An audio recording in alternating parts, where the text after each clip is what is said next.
Hoy les hablaremos sobre una nueva esperanza que puede aparecer para el rock. Hoy les hablaremos sobre una nueva esperanza que puede aparecer para el rock. Tal vez ya no como lo pensamos, pero algunas cosas han sucedido últimamente que nos hace expectantes del futuro. Comencemos. Una nueva esperanza. Hubo un cambio. A raíz de la pandemia en el 2020, con las personas encerradas obligatoriamente en sus casas, comenzaron a repuntar la venta de ciertos artículos como productos de salud, accesorios para hacer ejercicio, ropa más cómoda, videojuegos y entre otros más, la venta de guitarras. Sí, así como lo escuchan, subieron las ventas de guitarras por encima de otros instrumentos como los mencionados sintetizadores. Solo en la tienda en línea Amazon, en lo que a instrumentos musicales se refiere, se registró un 87% de ventas de guitarras sobre el resto de instrumentos en combinado, donde estaban teclados, baterías, violines, ukeleles, trompetas, arpas. Sí, sorprendentemente el arpa. Otras de las tiendas en línea de instrumentos musicales llamada Sweetwater, entre mayo y junio de 2020 vendió hasta 1000 guitarras por día. Vale decir, eso sí, que la guitarra acústica le llevaba la delantera a la eléctrica. Esto ha hecho que las empresas de guitarras que tenían problemas financieros puedan irse recuperando de a poco. Aún hasta mediados del año 2021 se registraba un alza en las ventas. Son datos que dan una nueva expectativa para las próximas generaciones. En el rock, pensando en la guitarra como un eje fundamental, un instrumento que por décadas ha acompañado a las mejores canciones y discos que se han hecho de este género. Aún siguen apareciendo grupos que tienen ese sonido de un rock más convencional, como Royal Blood,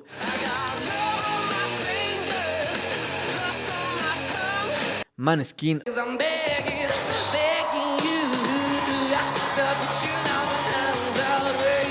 o Greta Van Fleet.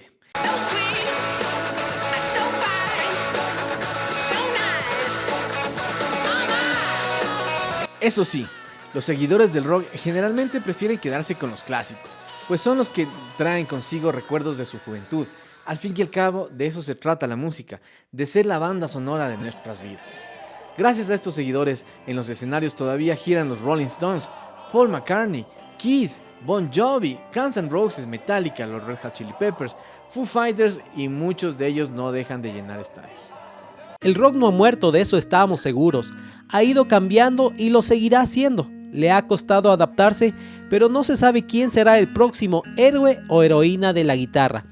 En este aumento de las ventas de 2020 y 2021 que hablamos, aproximadamente el 46% de los compradores provenían de la región de Asia-Pacífico. Y otro dato, el 45% de las personas que se registraron en la aplicación Fender Play para aprender a tocar eran mujeres. Artistas como Taylor Swift han elevado al instrumento al mismo nivel que en su momento lo hicieron Eddie Van Halen o Kurt Cobain.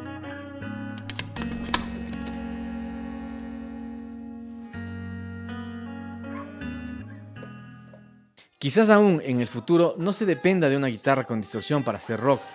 Los siempre nombrados puristas del rock no querrán considerar propuestas como la de Imagine Dragons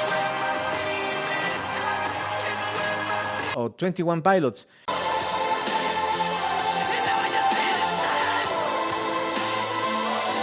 Pero pueden ser señales de que se puede hacer música con mucha intensidad y conectando con públicos más jóvenes, sin poner como protagonista a la guitarra eléctrica. Cuéntanos qué te pareció esta serie de capítulos que hicimos dedicados al rock, si te gustó la manera en la que la presentamos. Como verás, nos basamos netamente en el rock en inglés por ser de ahí su origen.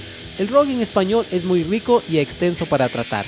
Recuerda que tenemos más de 60 capítulos de los mejores discos y canciones de los 90, nuestra época preferida del rock. Cuéntanos también de qué más te gustaría que hablemos. No olvides poner un like y dejarnos tu comentario para que muchas personas lo puedan ver.